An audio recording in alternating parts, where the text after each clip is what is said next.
നമ്മുടെ നാട്ടിലൊക്കെ തണുത്ത കാലാവസ്ഥയിൽ തയ്യാറാക്കുന്ന ഒരു കറിയാണ് ആടിൻ്റെ കാലിൻ്റെ സൂപ്പിൻ്റെ കറി. അതൊരു സ്പെഷ്യലാണ്. സ്പൈസസ് ഒക്കെ മാത്രം ചേർത്തിട്ട് തയ്യാറാക്കുന്ന ഒരു കറിയാണ്. നല്ല ഹെൽത്തിയാണ്. ഈ സമയത്താണല്ലോ അല്ലേ പെണ്ണുങ്ങളൊക്കെ സൂപ്പ് കുടിക്കാറ്, സൂപ്പിൻ്റെ കറി കഴിക്കാറ്. അപ്പോൾ ഈ രക്ഷ എടുക്കുന്ന ആൾക്കാർ എന്തായാലും ഈ ഒരു കറി എന്തായാലും ട്രൈ ചെയ്ത് നോക്കണേ. അപ്പോൾ ഇത് തയ്യാറാക്കാനായിട്ട് ഫസ്റ്റ് തന്നെ നമുക്ക് ഇതിലേക്കുള്ള മസാലപ്പൊടി തയ്യാറാക്കണം. അതിനായിട്ട് നമുക്ക് 1/4 ടീസ്പൂണ് ചെറിയ ജീരകം വേണം, 1/4 ടീസ്പൂണ് പെരിഞ്ചീരകം വേണം, പിന്നെ നമുക്ക് 2 ടേബിൾ സ്പൂണോളം കുരുമുളക് വേണം, 1 ടേബിൾ സ്പൂണോളം കൊത്തമല്ലി, കറിവേപ്പില. ഇത്ര ഇട്ടിട്ട് നമുക്ക് ശരിക്കും ഒന്ന് വറുത്തെടുക്കണേ. ലോ ഫ്ലെയിമിലിട്ടിട്ട് വേണം വറുത്തെടുക്കാനായിട്ട്, കരിഞ്ഞു പോകാതെ അതൊന്ന് ശ്രദ്ധിക്കണേ. ഇനി നമുക്കിതിലേക്ക് 2 വലിയുള്ളി വേണം. സാധാരണ ഇതിലോട്ടേക്ക് വലിയുള്ളി ഒന്നും എടുക്കാറില്ല കേട്ടോ, ചെറിയ ഉള്ളിയാണ് എടുക്കാറ്. ചെറിയ ഉള്ളി എന്ന് പറഞ്ഞാൽ കൊച്ചുള്ളി അറിയാമല്ലോ, നമ്മുടെ അവിടേക്കൊക്കെ ചെറിയ ഉള്ളി എന്നാണ് പറയാറ്. അത് നമുക്ക് 1 കിലോ എല്ലിലോട്ടേക്ക് 1 കിലോ ചെറിയ ഉള്ളിയാണ് എടുക്കൽ പതിവ്. പക്ഷെ അരിയാനും എല്ലാം മടിയൊക്കെ ഉള്ളവരാണെങ്കിൽ വലിയുള്ളി എടുത്തോളൂ കേട്ടോ, ഒരു കുഴപ്പമില്ല. ഇനി നമുക്കിതിലോട്ടേക്ക് 3 തക്കാളിയും വേണം. ഉള്ളി അരിഞ്ഞതിന് ശേഷം തക്കാളിയും കൂടെ അരിഞ്ഞെടുക്കാം. പിന്നെ വെള്ളുള്ളി വേണം, ഒരു കുടം വെള്ളുള്ളി മുഴുവനായിട്ട് എടുത്തിട്ടുണ്ട്. എന്നിട്ട് നമുക്കിത് കല്ല് വെച്ചിട്ട് ചതച്ച് കൊടുക്കാം. പേസ്റ്റ് ആക്കി ഇട്ട് കൊടുക്കണ്ട, ചതച്ചിട്ട് ഇട്ട് കൊടുത്താൽ മതി. ഈ ഒരു സൂപ്പിൻ്റെ കറി വെക്കാൻ പ്ലാൻ ചെയ്യുന്ന ആൾക്കാരാണെങ്കിൽ സൂപ്പർ മാർക്കറ്റിൽ പോയിട്ട് എല്ലൊന്നും വാങ്ങല്ല കേട്ടോ.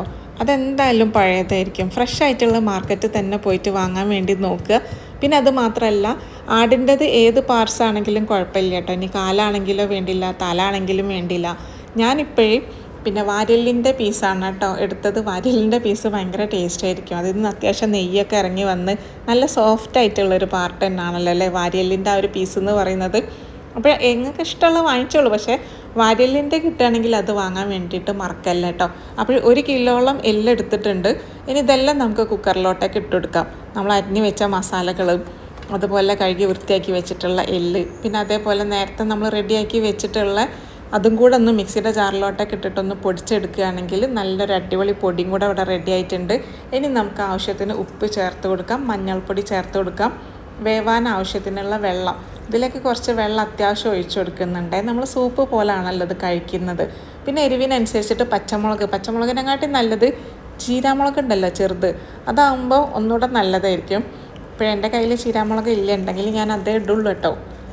ഇതെല്ലാം കൂടെ വെന്ത് കഴിഞ്ഞപ്പോഴേ വെള്ളം കുറച്ച് വറ്റിയിട്ടുണ്ടായിരുന്നു. വീണ്ടും കുറച്ച് വെള്ളം ഒഴിച്ച് കൊടുക്കുന്നുണ്ട്. കാരണം ഇത് നമുക്ക് സൂപ്പ് പോലാണല്ലോ കഴിക്കേണ്ടത്, കുറച്ച് ലൂസായിട്ട് വേണം. അത് വെന്ത് കഴിഞ്ഞതിന് ശേഷം മാത്രമായിരിക്കണം വറവ് ഇടാനായിട്ട്. ചുവന്നുള്ളി, കറിവേപ്പില, വറ്റൽമുളക്, വെളിച്ചെണ്ണയിലാണ് കേട്ടോ വറവിടുന്നത്. അപ്പോൾ ഇത് നല്ലൊരു ലൂസായിട്ടുള്ളൊരു കറിയാണ്. ഇതിൻ്റെ രുചി രക്ഷയില്ല കേട്ടോ. എന്തായാലും ട്രൈ ചെയ്ത് നോക്കുക. ഇതിലോട്ടേക്ക് വേറെ മസാലപ്പൊടികളൊന്നും ഇടേണ്ട ആവശ്യമൊന്നുമില്ല കേട്ടോ. മല്ലിയില ഇട്ട് കൊടുത്താൽ മതി, പുതിയനലിൻ്റെ ആവശ്യമില്ല കേട്ടോ ഇതിലേക്ക്. അപ്പോൾ നല്ല തണുത്ത കാലാവസ്ഥയിൽ കഴിക്കാൻ പറ്റിയൊരു സൂപ്പർ ആടിൻ്റെ എല്ലിൻ്റെ സൂപ്പും കറിയാണ് കേട്ടോ. ട്രൈ ചെയ്യുക, അഭിപ്രായം അറിയിക്കാം.